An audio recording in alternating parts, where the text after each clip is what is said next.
Yes, thank you for coming to this year's 2014 ADC Cadet Award Ceremony. The cadets have done, this is kind of a culmination of the year of what the cadets have done throughout the year.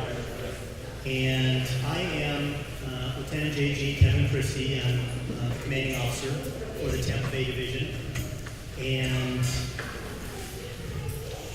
what we need to do now is we need to parade the cadets in, and then we'll present our colors. Chief, parade the cadets in. Here, over, march.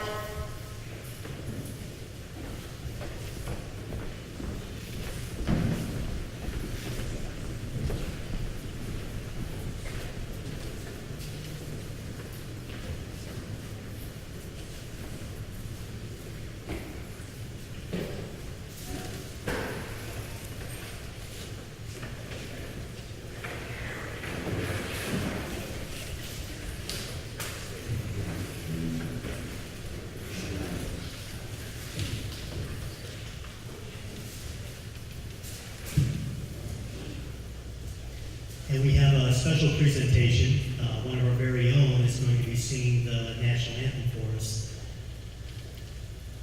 Sea Cadets, present colors.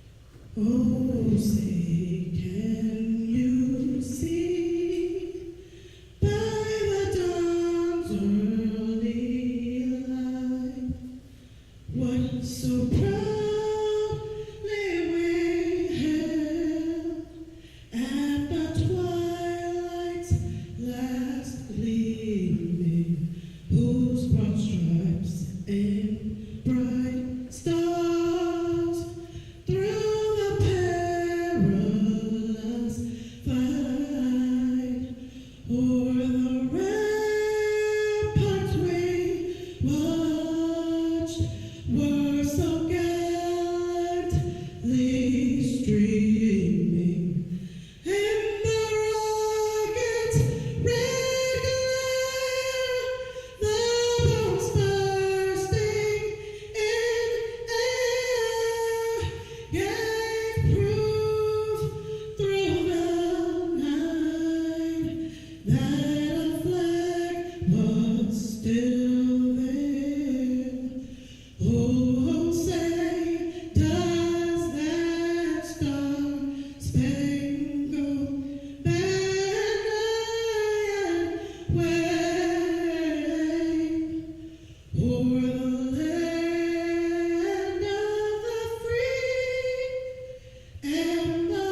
I'd like to recognize our keynote speaker for the evening, who will be sharing with us after we eat, is Gunnery Sergeant Kellen Zatani. He's from the U.S. Marine Corps, and he is accompanied by his wife Jennifer, his 3 kids, Ethan, Bryson, and Catherine. Thank you guys for coming.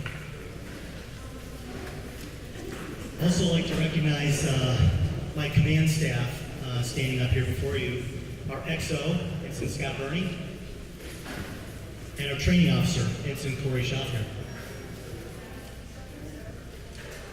Also, as I call your name, I'd like to recognize our support staff. So if you can stand as I call your name. We have a brand new administration officer. So she has taken on a monumental task and doing great at it. Very impressive. Instructor Katie Thompson, you can stand.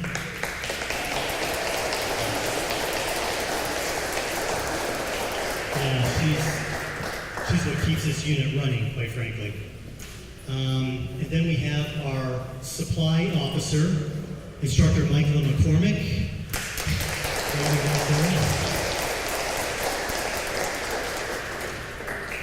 And you've already heard the talents of our recruiting officer, Ensign Pamela North Base. Where's Pamela?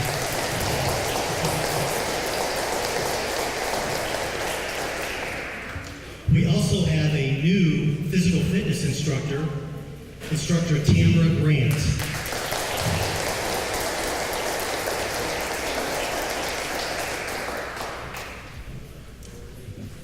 And we have a finance officer who takes care of all of our funds, Instructor Tamara Burney.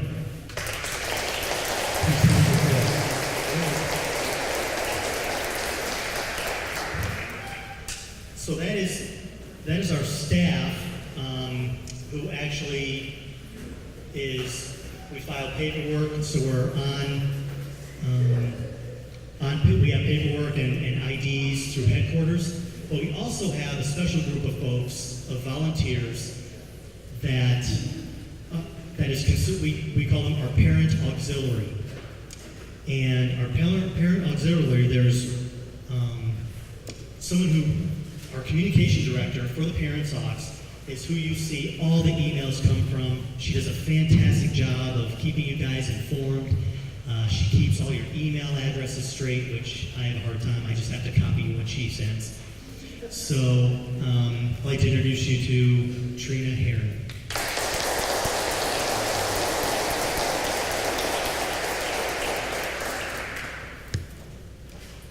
Our November drill.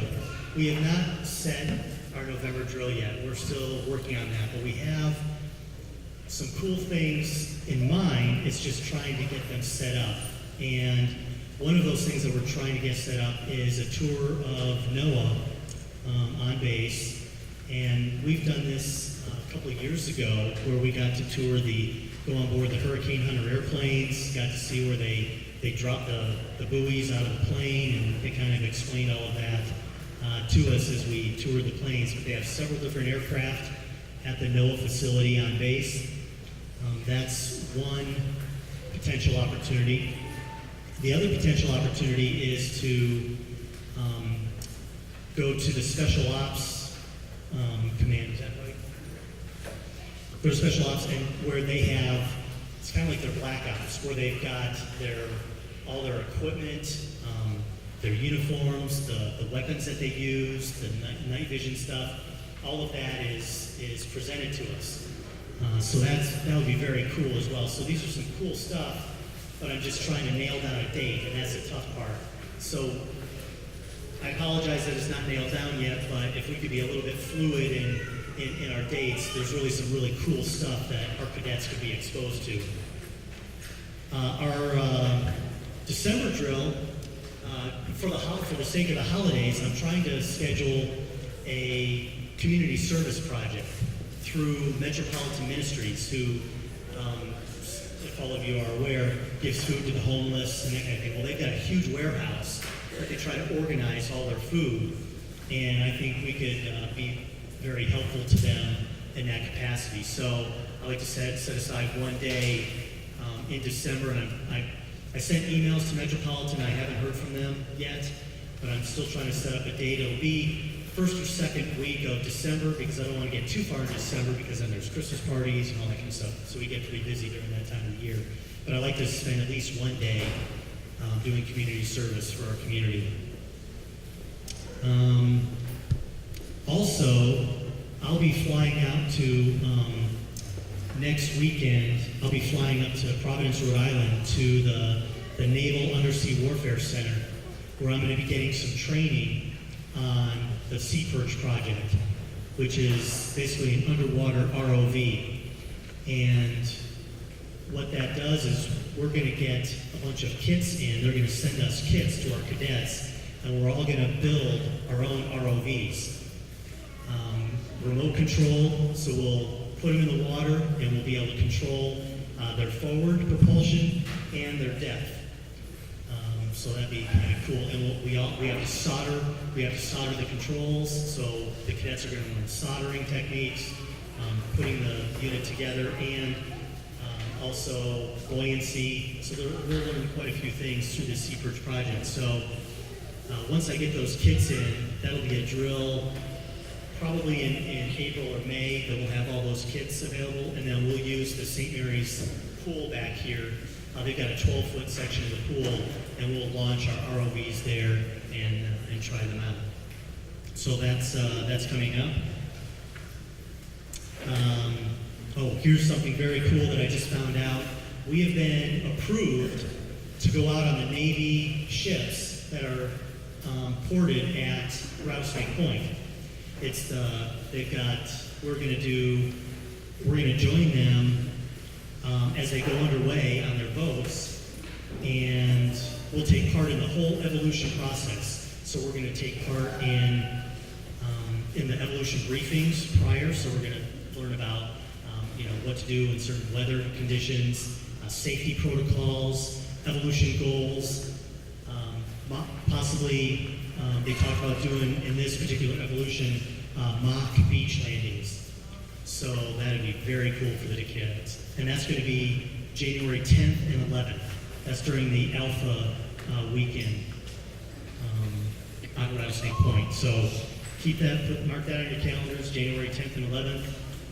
Going out on making way with the Navy.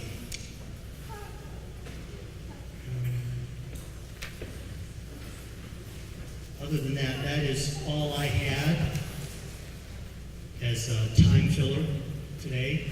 But I want to thank you all for coming, and I think are we close? Okay, all right. So we're close. I'd like to have, of course, our guests go first in line, and then cadets, if you parents can follow up, and then the cadets, sorry guys, you go last. All right, it's only polite. So I will do the benediction for this, and then I will lead. Father God, we thank you for the opportunity to live in this great country where we can serve you and honor you, and we have been so blessed as a nation because we followed you, and our nation was founded on godly principles. And as Ronald Reagan said, it is undeniable that our nation has been blessed because we're founded on Christian principles. And I agree with that statement. So God, I thank you for this time. I ask that you bless our time here and bless the Sea Cadets, and we just ask for your continued blessing and safety on our nation, on our president, and all of our military that are overseas serving to protect this nation. We thank you. Amen. All right.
I want to recognize Joe Crespo for she prepared this entire meal for us herself.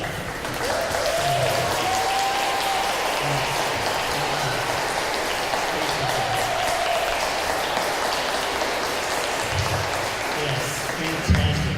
Normally we cater this stuff, but she volunteered to cook all this for us, and it really saved the unit money by doing it. So very grateful. Excellent food. All right. Well, I tell you what, Chief was going to read this, but I get to read Gunny's bio to you. All right. Gunnery Sergeant Satani was born in Hartford, Connecticut in February 1983.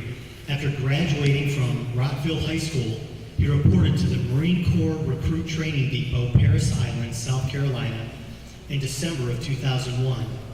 Following recruit training, Private First Class Satani reported to the School of Infantry Marine Combat Training, where he was meritoriously promoted to the rank of Lance Corporal. Lance Corporal Satani then reported to Marine Intelligence Military Occupational Specialty School in Dam Neck, Virginia. Upon graduation, Lance Corporal Satani received orders to 1st Marine Aircraft Wing in Okinawa, Japan, where he served as an intelligence analyst from 2002 to 2003. In 2003, Lance Corporal Satani was selected to be part of an elite Marine intelligence element that provided direct support to the commanding officer of the 31st Marine Expeditionary Unit. While serving on the USS Essex with the 31st Expeditionary Unit, Lance Corporal Satani participated in many operations throughout the South Pacific, to include operations in Australia, Thailand, Philippines, Hong Kong, Singapore, and was promoted to the rank of corporal. In October of 2004, Corporal Satani reported to the 2nd Marine Expeditionary Force in Camp Lejeune, North Carolina. Shortly following, he served a 12-month combat tour in Fallujah, Iraq. While in Iraq, he served as the targeting chief for Al-Anbar province and was promoted to the rank of sergeant. Upon returning from Iraq, Sergeant Satani was, by name, requested to serve as an all-source analyst with a Special Operations Intelligence Company at the newly established Marine Special Operations Command. During his tour with MARSOC, which I'm sure he's got plenty of stories when he saw that, Sergeant Satani served a 9-month tour in Afghanistan as a platoon sergeant with 2nd Marine Special Operations Hotel Company and was promoted to the rank of staff sergeant. He also observed as a lead the intelligence chief for the 2nd Marine Special Operations Battalion and the lead intelligence instructor for the Marine Special Operations Schoolhouse. And I just recently learned that he had to put together the curriculum for that school because it was brand new, so he put all that together himself. In February 2012, Staff Sergeant Satani reported to the U.S. Forces Central Command in Tampa, Florida. Promoted to Gunnery Sergeant in November 2012, Gunny Satani served as the Staff Non-Commissioned Officer in charge of the Joint Service Branch. He's accompanied this evening by his wife, a former Marine Staff Sergeant herself, Jennifer, and his 3 beautiful children, 11-year-old son Ethan, 9-year-old Bryson, and cute 5-year-old daughter Catherine. Please welcome Gunnery Sergeant.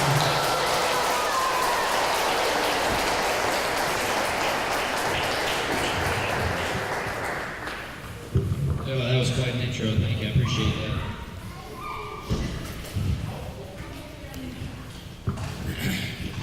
Well, I appreciate you guys inviting me to speak here tonight. I will admit that speaking in front of people is kind of what I do in the Marine Corps. As an intelligence analyst, I have briefed every level of command from, captains to the Secretary of the Navy. So But I will say that I'm a little intimidated right now. There's a lot of shipmates here, so don't take it out on me down in the Marine Corps, please. First and foremost, I'd like to thank God for allowing me to be here today. It's a privilege and an honor to be among our nation's elite. I'd like to extend my utmost gratitude to the men and women who volunteer as part of the Officer Corps. Most people go through life wondering if they've ever made an impact, and I don't believe that you have to worry about that. And last but certainly not least, I would like to thank each cadet in this room for your dedication and loyalty to creating a better tomorrow for the United States. Super Bowl winning coach Tony Dungy said, "You have an impact anywhere you are." He says impact. Whether you have a positive or a negative impact is up to you. So how do we ensure that we have a positive impact anywhere we are? We must first establish our vision. Dungy goes on to say, our vision is what we become in life. Cadets, by being part of this outstanding organization, you have already begun to establish a positive vision for your life. Like you, I decided I wanted my life to have a positive impact. And that's why 13 years ago, I chose to join the Marine Corps. Today, I'm going to share a few of the leadership guidelines that have helped me sail the right course. The Marine Corps has 11 basic leadership principles to help leaders navigate their way to personal and professional success, as well as to the success of their entire unit and each service member in it. The Marine Corps, like the Cadet Corps, trains its leaders to be actively, eagerly, and responsibly seek the best for this great nation, for our outstanding departments of service, and for the positive vision that lies in each of us. To bring my vision to life, to keep my ship sailing the right course, I follow 3 simple bearings. You can remember them as my leadership SOS: serve, obey, and submit. Though I learned to apply these concepts to my life and my leadership by serving in the Marine Corps, it is clear that the Cadet Corps has the same leadership principles. Let's start by looking at the leadership SOS bearing, serve. What does it mean to serve? And how do we know how to serve? The concept of community service is a big focus for the Cadet Corps, and for good reason. In order to be good leaders, we must have a good understanding of ourselves and of the people and situations in our charge. First, you must serve yourself. You will not be successful in life if you walk around feeling entitled, just waiting for someone to hand you the life that you want. You must know what you believe in, what your strengths and weaknesses are, and actively seek ways to get better, to do better each day. Second, you must also know the people you are trying to serve. You have to try to understand their situations. You have to take into consideration their cultural struggles, their beliefs, their strengths, and their weaknesses. When you take the time to step into another person's shoes, you will then know best how to serve them. The Cadet Corps, along with any branch of armed service, provides you with training you need to confidently serve yourself, your team, your community, and your nation. Next, let's look at the SOS bearing, obey. Obedience is nothing more than active discipline. No matter how old you are, no matter how much responsibility you have, no matter how much power you have, you must obey someone or something. And you must exercise discipline to obey, certainly in situations where you may not want to follow orders. Today I'm going to expand on physical and mental obedience. Now when I say physical obedience, I'm not talking about your mom telling you to take out the trash and then you physically getting up off the couch and lugging your way to the kitchen to take out the trash.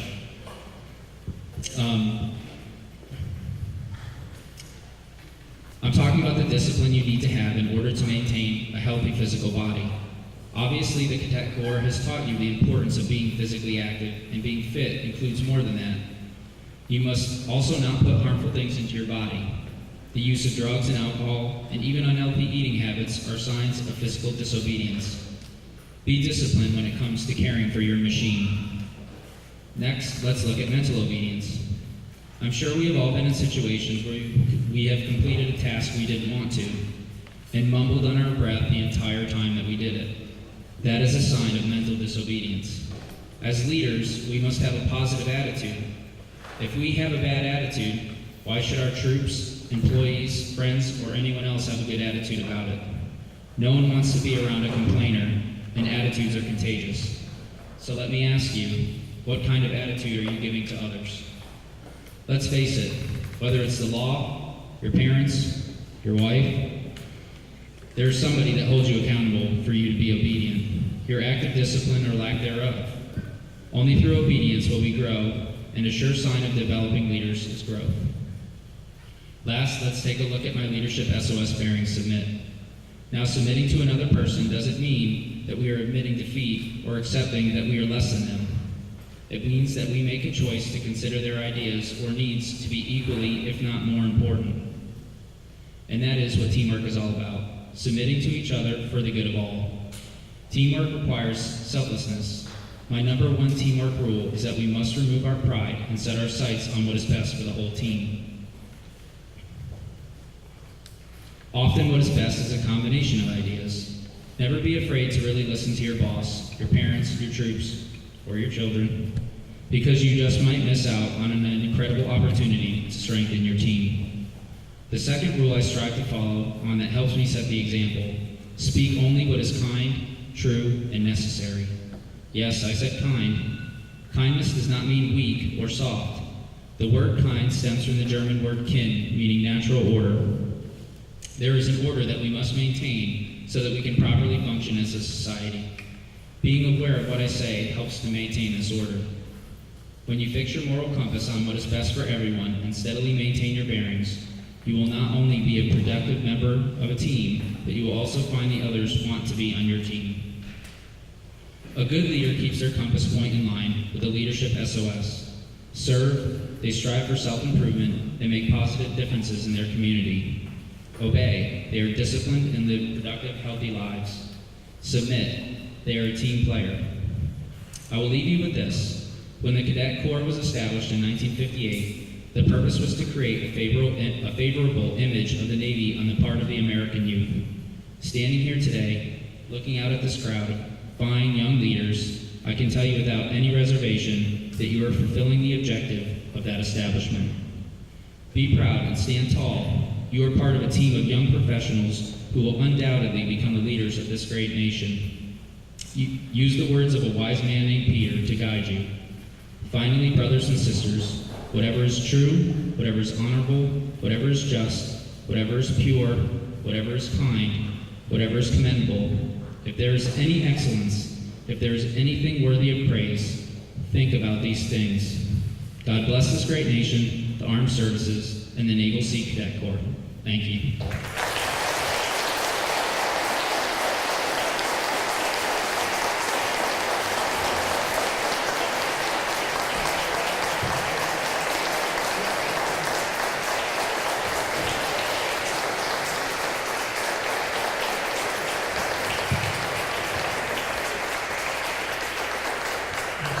Thank you, Benny. All right. Now, Gunny is willing to take some questions from any of the cadets or parents. So please, now it's open mic time for the gunnery sergeant. So anybody have any questions regarding any of his trainings, any of his missions, any of the school that he's been to, schooling? Oh, yes. Hi, thank you.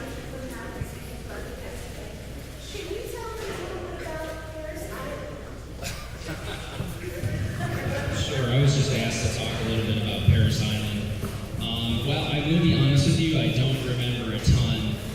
It was just a little bit ago, so, but I do remember one thing. I remember, when you go to boot camp, what they do is they have you go to the recruit substation, and mine was in Springfield, Massachusetts, and they kind of put you together with all the other, recruits from the area that are getting ready to go. And since South Carolina is so far away from Connecticut, we actually had to fly there. And I remember sitting next to this guy, his name is Rick Allen, and I'm still friends with him today. We're sitting there talking to each other, kind of wondering, hey, what do you think boot camp's like? Because you don't really know. You can watch all the YouTube videos, which we didn't have at the time. But you can watch all the videos and talk to as many people as you want. It doesn't really encompass, everything that Paris Island is. But you get off the airplane, in South Carolina before they put you on a bus, and there's already Marines waiting there at the airport to take you off the plane. And I think that's kind of when reality set in that, we were no longer, free to do whatever we want, and you have to empty out all your pockets, and you're not allowed to take anything with you. And then they put you on a bus with blacked out windows. I mean, it's very much like a movie. And you drive for an unknown period of time, and your palms are sweaty, and you're just sitting there like, kind of waiting to get off the bus. And you pull in, and you can kind of feel the anxiety building on the bus, and the bus slows down, and you park, and everybody's kind of sitting there for a moment. And, my wife and I are probably both getting chills right now, but, the drill instructor comes on the bus, and he doesn't say anything to you. He's absolutely silent, and it's the most scary thing ever. You can watch all the horror movies you want. You want to get really scared, go sit on the bus and watch a drill instructor walk on and say absolutely nothing to you. And he sits there for about 4 minutes with his head down, so all you can see is the top of his campaign cover, and the only thing he says is, "Get off my bus." And that's when kind of chaos for the next 48 hours starts. So yeah, that's definitely a memory I'll have forever. As far as my experience there, I mean, in retrospect or in hindsight, it was great training.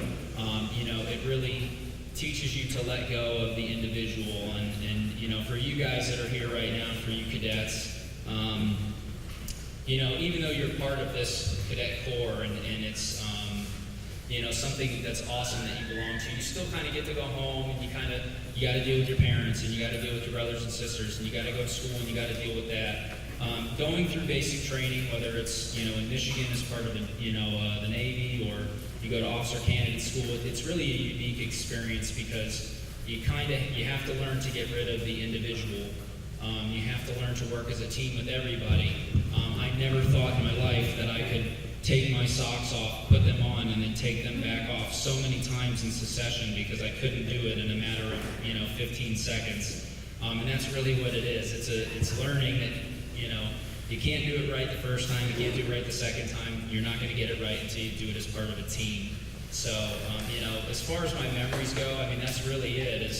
I remember all the guys that I went to boot camp with. I still stay in contact with a lot of them because you go through such life-altering experiences together, and it really teaches you to this day, hold fast to a lot of those things, that being part of a team, being part of something bigger than yourself, and being selfless is really what it's all about. So that's probably a really long answer to your question, but anybody else? Go ahead. Absolutely.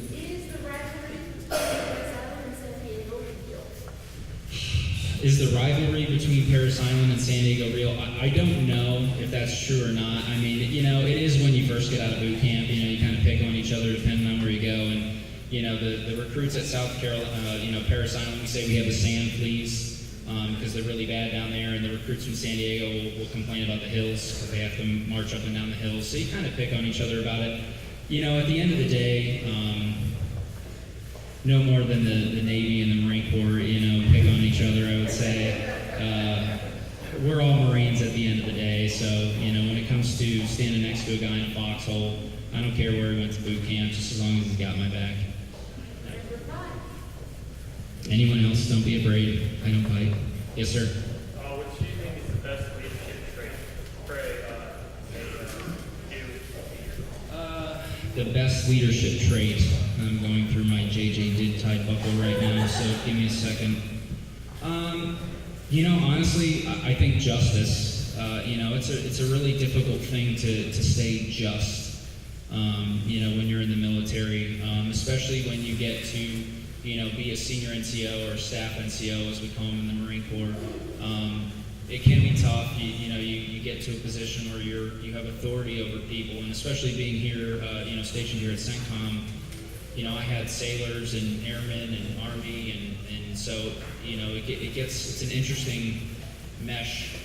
But I think in order to lead effectively, you have to be just. You have to, again, take yourself out of the equation and look at things objectively and be able to not get frustrated at the individual or frustrated at the circumstances, but really keep a level head about you, and try and do justice to the service member, to yourself, to the unit, whatever it is. So, not that, one's more important than the other, but if I had to pick one that really, moves me more than others, I would say it's justice. Anyone else? Yes, ma'am. How does one conquer the fear of messing up in the week? Say that again, the last part. How do you conquer your fear of what? How does one conquer the fear of messing up whenever you eat? Oof. How do you conquer the fear of messing up? Honestly, I think you conquer the fear by messing up. I know that sounds kind of strange, but you don't really know the fear of making a mistake until you make the mistake, and then you have to figure out how to pick up the pieces of your mistake and still make it work. I speak from someone who has deployed multiple times and been in combat situations where when you make a mistake, it's not just about, oh, I messed up and I get to go to bed and wake up the next day and start over again. I mean, there's some real consequences there. But the problem is that people are so afraid to make a mistake that they don't reach their full potential. So I would say to you that, you have to trust yourself. You have to know that you have the ability to accomplish whatever particular mission it is. And you have to have confidence in your abilities to get those things done. And understand that every once in a while you're going to fail. It's inevitable. Everybody does it. But it's how you bounce back from that failure that really defines you as a leader. Does that answer your question? Sort of. Okay. Anyone else? Yes. Go ahead.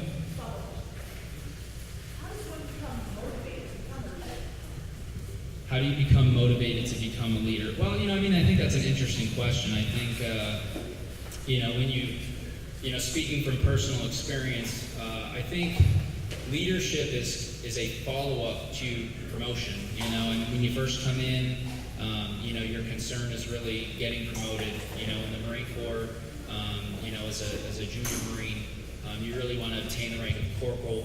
That's when you become a non-commissioned officer, and that's really what you guide. You aim for. I got to get the scores so that I can get promoted. And once you pin on, you realize, okay, this isn't just about a rank. This isn't just about what's on my collar. This isn't just about the guy that I was hanging out with last week. Now he's calling me corporal and standing at parade rest. It's about people looking up to you and looking up to you for guidance. And I think that can be a strong motivator. When people are relying on you to lead them, you have to get it done. I think for me, that was the biggest motivator, was understanding, okay, this is not about, Lance Corporal Zatani anymore. This is about, a non-commissioned officer in the United States Marine Corps needing to accomplish a mission or having somebody rely on me. And that was really the motivating factor. I will tell you another strong motivator for doing the right thing is being married to somebody who keeps you on the right track. My wife and I knew each other for years. We were stationed in Okinawa together, and she was always a far better non-commissioned officer than I was. She always was the one, a senior too, yeah.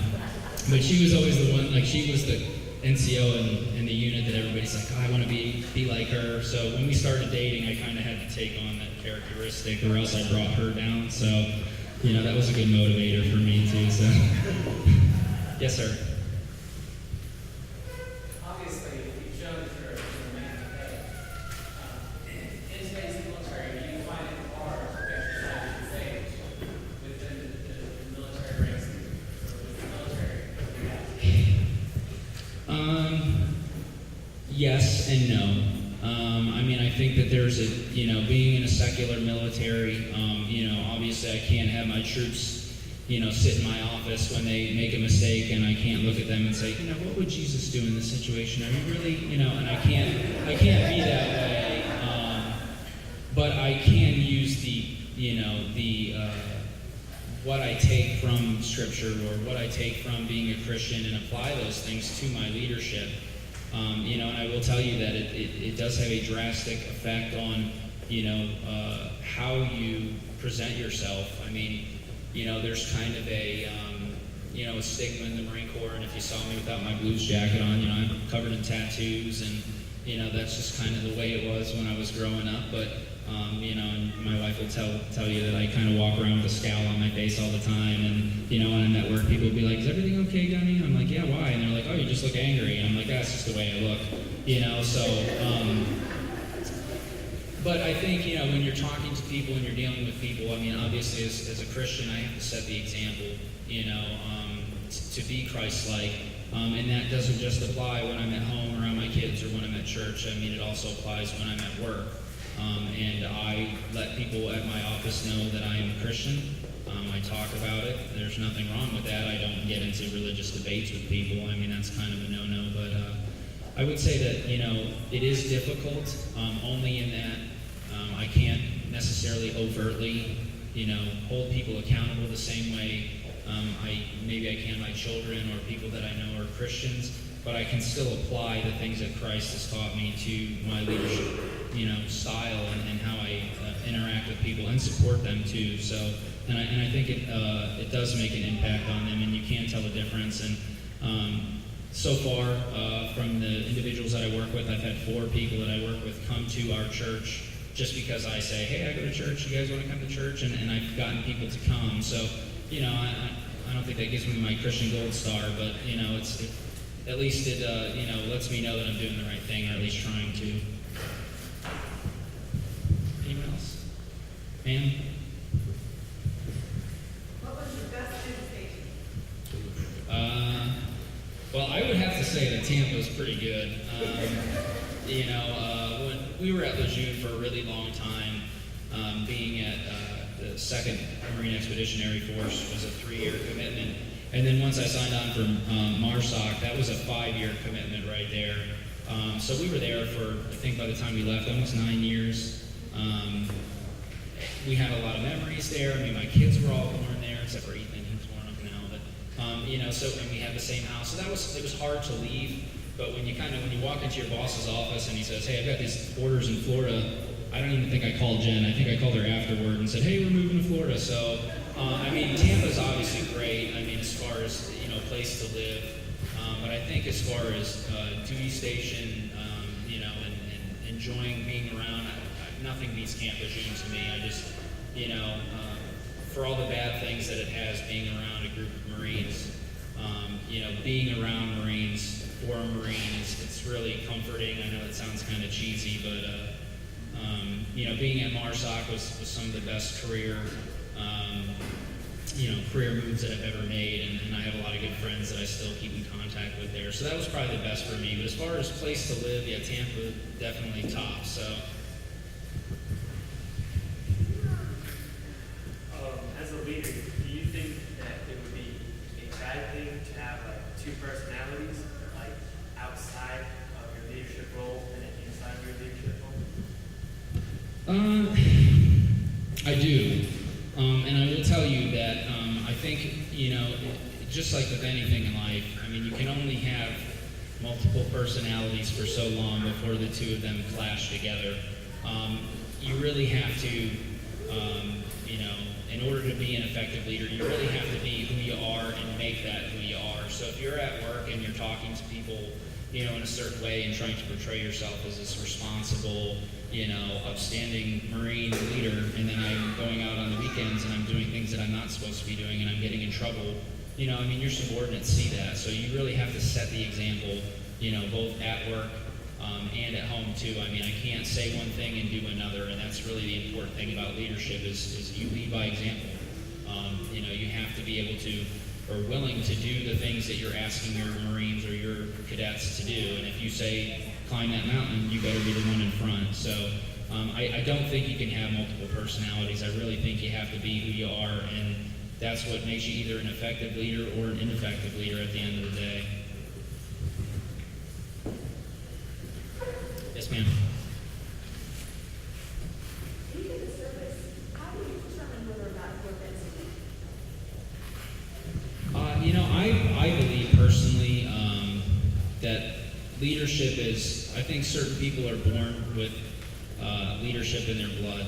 I think that, some people are just natural born leaders, and it comes out of them in boot camp, and they establish themselves as leaders right off the get-go.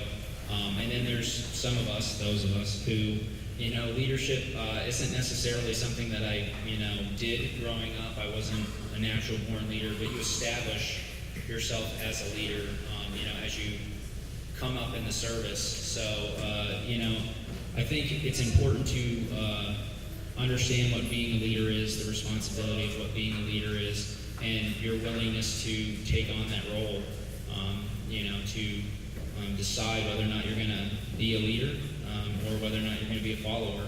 And I think, part of it is to be a good leader, you have to be a follower.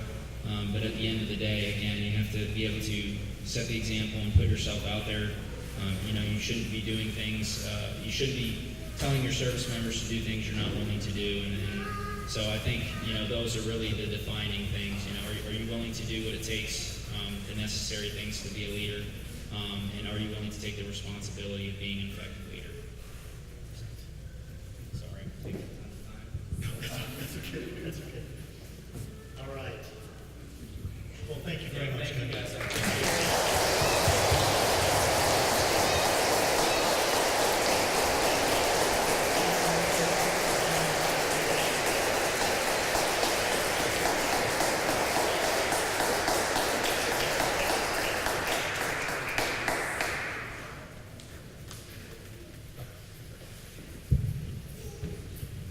All right, now it's time to hand out the awards. We've got several here to give, and what I'd like each cadet to do when I call your name, immediately stand up and make your way sharply, squared corners, no walking in circles. I like to see sharp turns. Come up to the platform here, square corner turn, and come on up. And Gunny's going to hand you your award. Pause for a photo. All right, so as you get your award, pause and look for a photo. So each of you will have a photo with the Gunnery Sergeant. All right.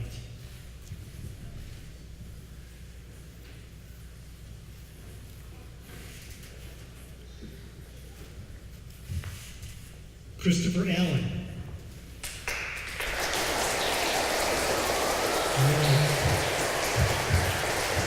He's awarded the Physical Fitness Ribbon, Compass Rose, Marksmanship Ribbon with Expert Pin, Community Service, and his third year ribbon.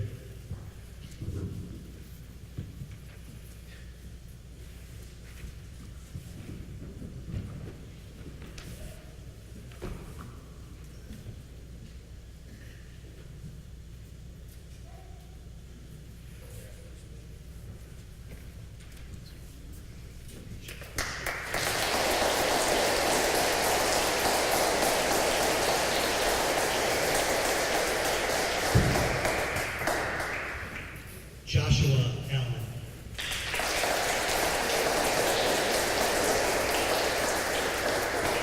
He's being awarded his Physical Fitness Ribbon, third year ribbon, and Community Service ribbon.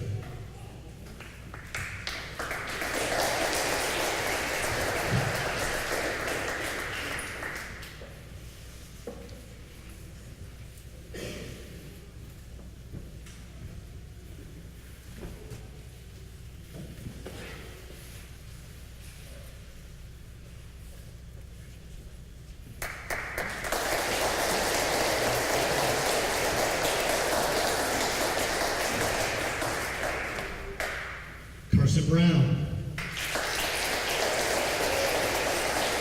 He's getting his NSCC Recruit Training, Belle Glade, Florida.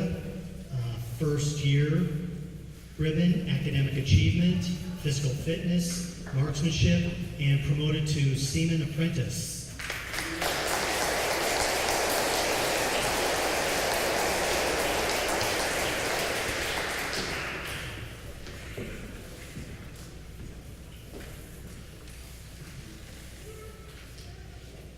Garrett Burney.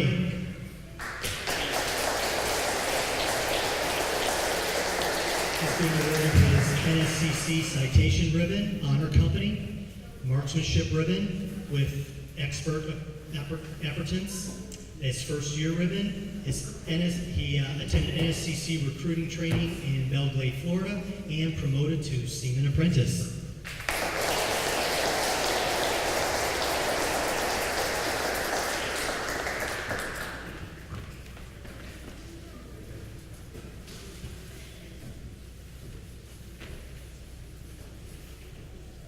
Griffin Burns.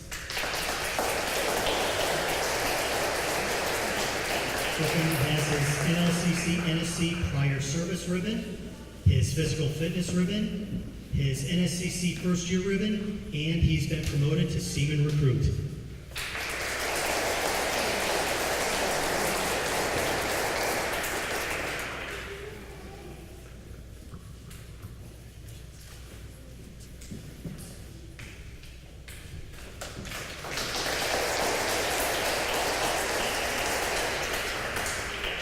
Jacob Christie.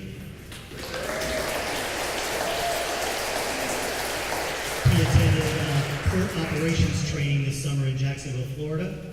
He's awarded his community service ribbon, his anchor appurtenance, his third year service ribbon, and his color guard ribbon.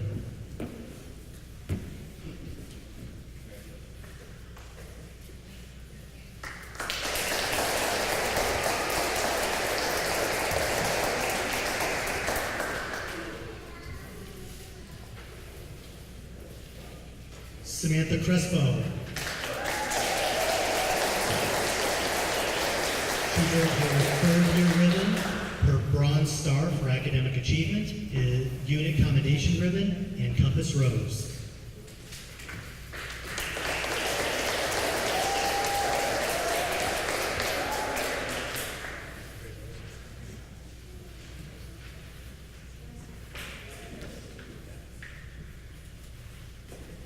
Cadet Duffy.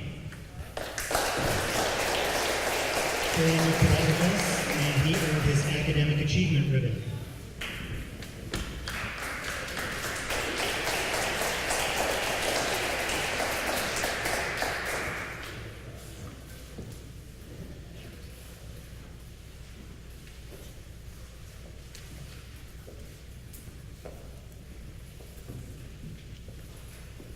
Victor Garba.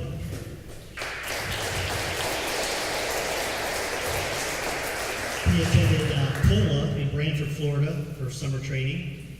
He's awarded his third year ribbon, his leadership torch, physical fitness ribbon,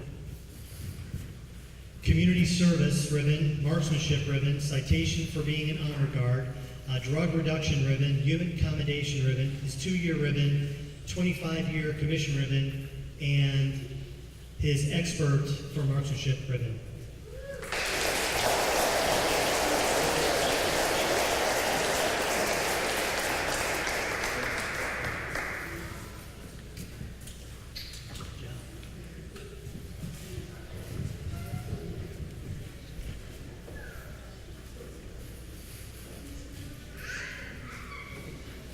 Cadet Grant. Cadet Grant attended NLCC orientation in Brantford, Florida this summer. He attended NLCC Navy League Tactical Operations in Cocoa, Florida this summer.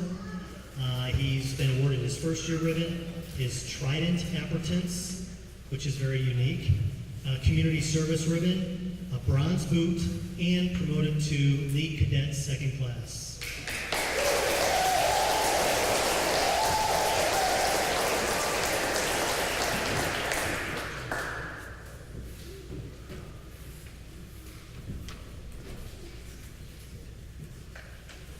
Leigh Heron.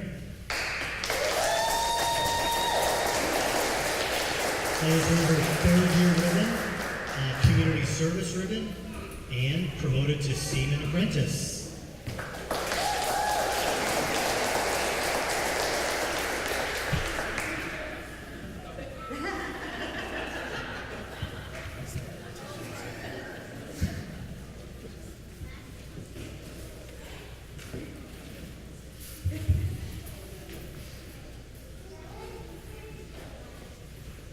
Haley Kashansky. Haley attended Navy Sea Cadet crew training in Belgrade, Florida this summer. She's been awarded with community service ribbon, her catechist appurtenance, her NSCC first year ribbon, unit combination ribbon, Compass Rose, and promoted to Seaman Apprentice.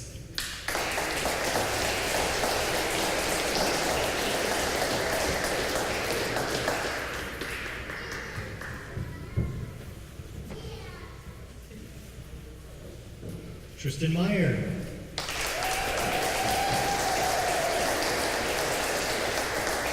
Tristan attended culinary arts training in Groveland, Florida this summer. He's earned his Compass Rose and third-year ribbon.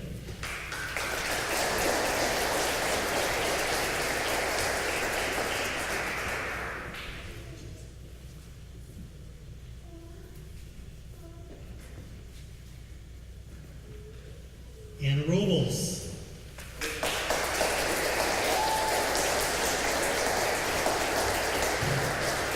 Anna is brand new to us, and she has earned her academic achievement ribbon already.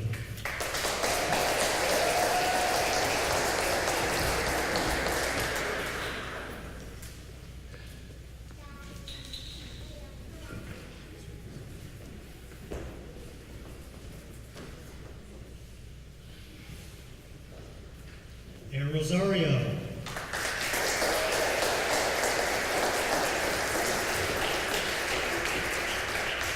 Aaron attended Navy Sea Cadet recruit training in Belle Glade, Florida this summer. He's achieved his marksmanship ribbon as sharpshooter and his first-year ribbon.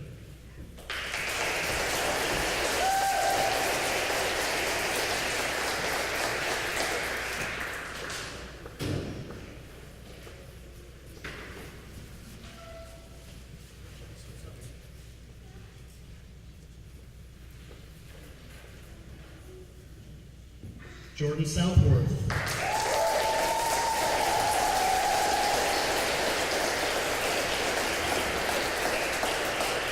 Jordan attended her recruit training in Fort Indiantown Gap, Pennsylvania this summer.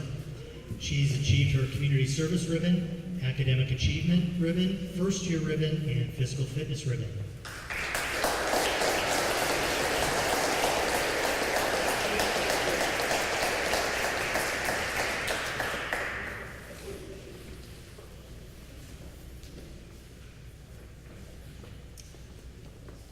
Nathaniel Vincent. Nathaniel had a very busy summer. He attended culinary arts in Groveland, Florida, ceremonial honor guard in Great Lakes, Illinois. He attended POLA training in Virginia Beach, Virginia, and CB training in Camp Ravenna, Ohio. Wow. He's earned his color guard ribbon, bronze hammer, compass rose, a unit commendation ribbon, community service ribbon, and second-year service ribbon.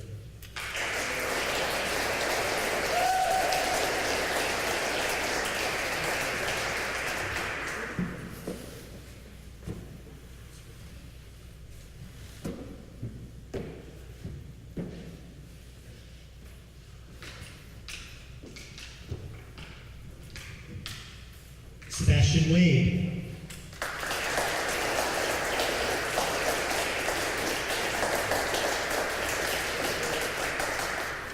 Sebastian has earned his third-year ribbon, drug reduction ribbon, 25th year commission ribbon, second-year service ribbon, his appertins for 2011 inspection, appertins for 2012 inspection,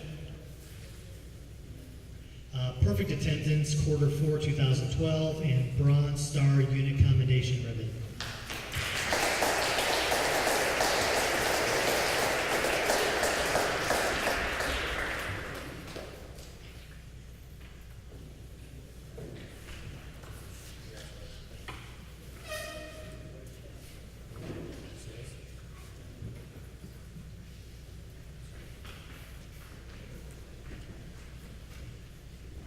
Nathaniel Watts.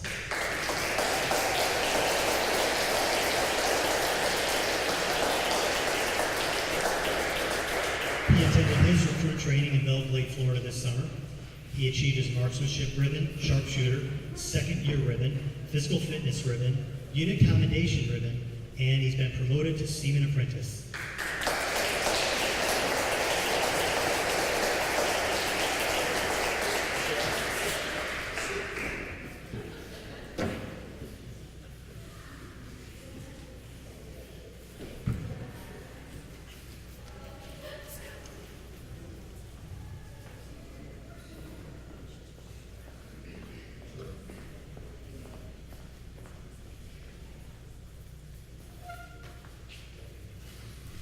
Well, I saved the best for last because these promotions are promoted to petty officer.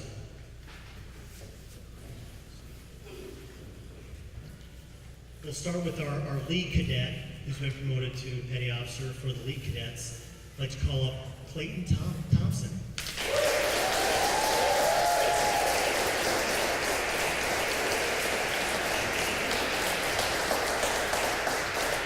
Clayton earned his third year ribbon, his Compass Rose, Community Service, Unit Commendation ribbon for Honor Company, and he's been promoted to petty officer third class.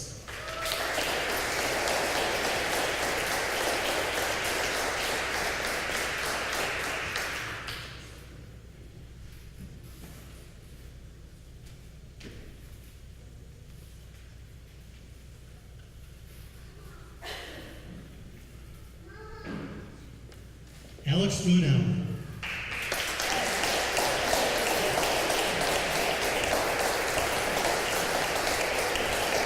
He went to POLA, Petty Officer Leadership Academy in Fort Indiantown Gap, Pennsylvania this summer. He also attended CB training at Marseille, Illinois this summer. He earned his Leadership Torch, Bronze Hammer, third year ribbon, fourth year ribbon, Unit Commendation ribbon, and been promoted to Petty Officer second class.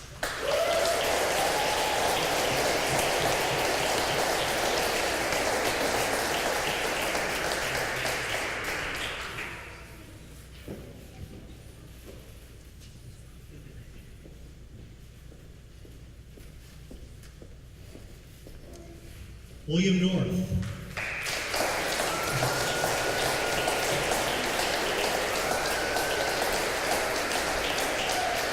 He attended UCoin training up at Camp Atterbury, Indiana. He earned his Bronze Star Unit Commendation, fourth year ribbon, Bronze Star Community Service ribbon, or Bronze Star for his community service. And I say this because he's been promoted to Chief Petty Officer, but that happened this past January. But he's just now being noticed today. Good job.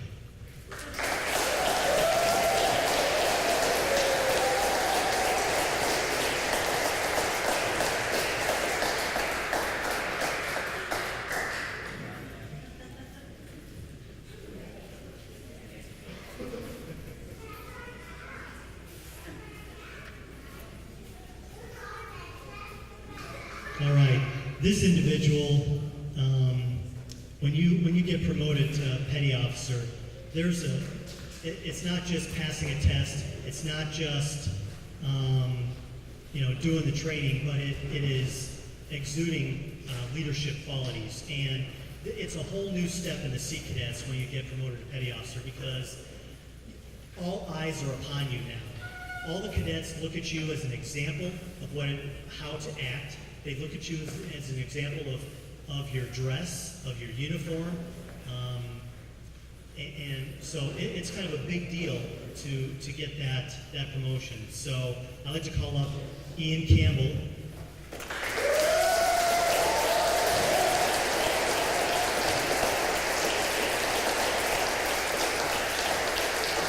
So Ian he attended basic airman training in Jacksonville, Florida this summer. He's got his aircraft appurtenance, third year service ribbon, his physical fitness ribbon, unit commendation ribbon, marksmanship ribbon, expert appurtenance, and he's been promoted to petty officer third class.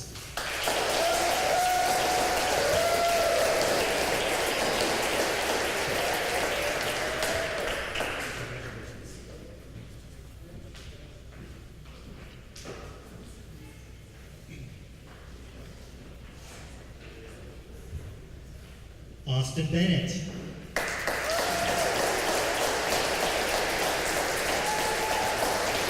Austin is our LPO for the unit.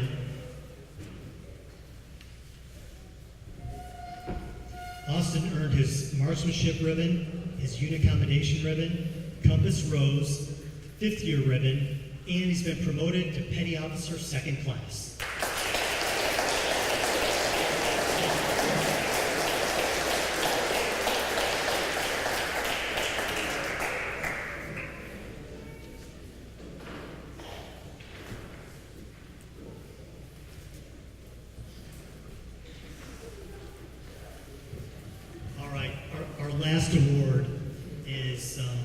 something that the gunnery sergeant brought in as a special treat for our honor cadet.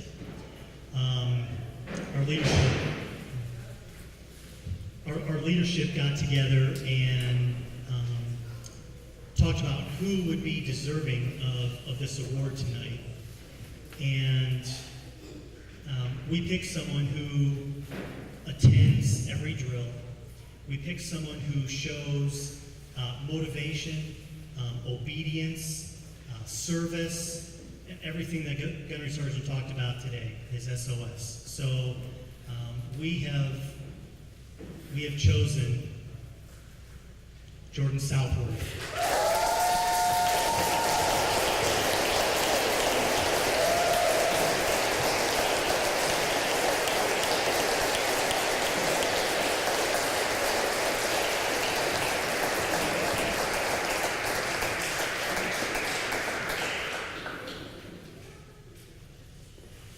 Just so everybody knows, I'm kind of going ad hoc here, but when you join the service, getting a coin is a really big deal. There's the old adage that the person with the biggest coin kind of wins the day, or the coin from the highest ranking officer. So in naval tradition, both in the Marine Corps and the Navy, receiving a coin is something that people get recognized for outside of ribbons and promotions and things like that. It's really a person-to-person exchange to say, hey, thank you for doing a good job, or thank you for your motivation. And I just thought it was appropriate today that I bring a Marine Corps coin and give it to one of the Sea Cadets. That way they could, trump all the other Sea Cadets here. So, congratulations.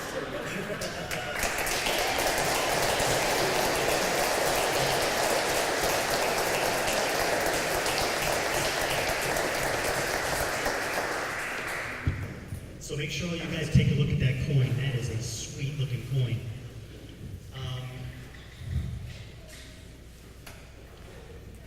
Well, I want to thank all of you for coming. I want to thank all of you for attending the ceremony this evening. Oh, Raffle, thank you.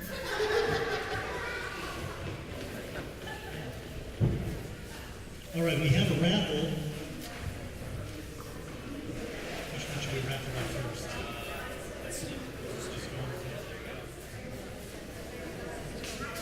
Okay, take a look at your tickets. The first one is for, we're going to raffle off the Tampa Bay Rays official baseball autographed by Matt Moore. Ticket number 712160.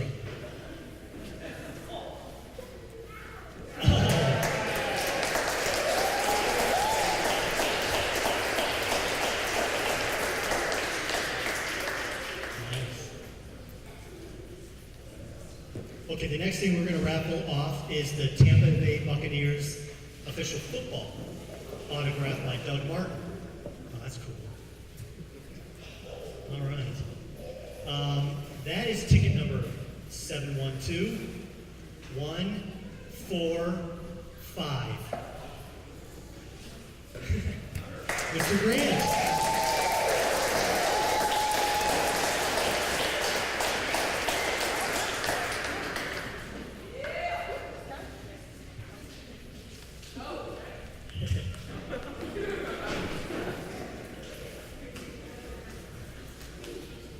Okay, the next one is for Tampa Bay Lightning official hat autographed by Tom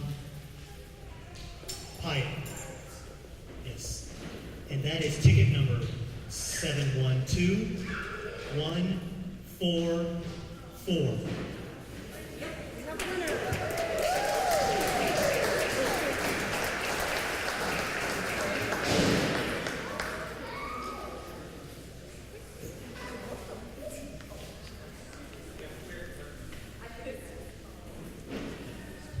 Okay, the last item is a Tampa Bay Lightning official hockey puck autographed by B.J. Crombie.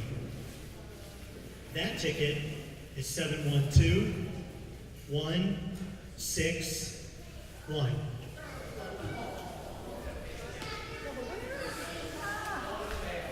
Oh, thanks, guys.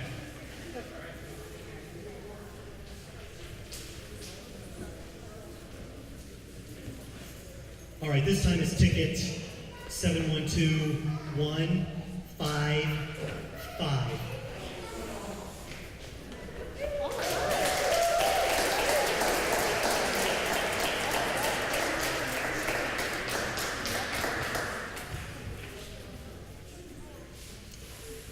Well, that concludes our evening. So we need to retire the colors. And again, I thank you all for coming this evening.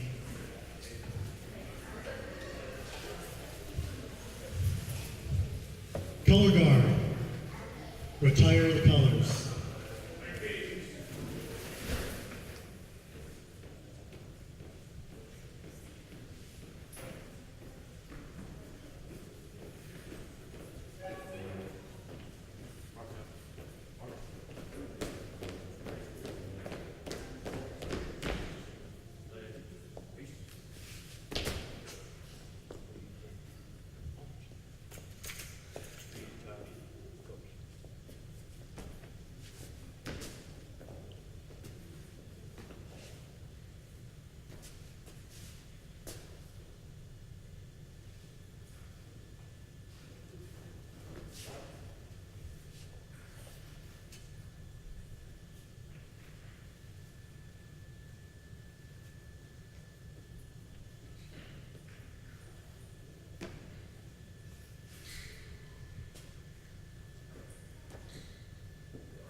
At ease.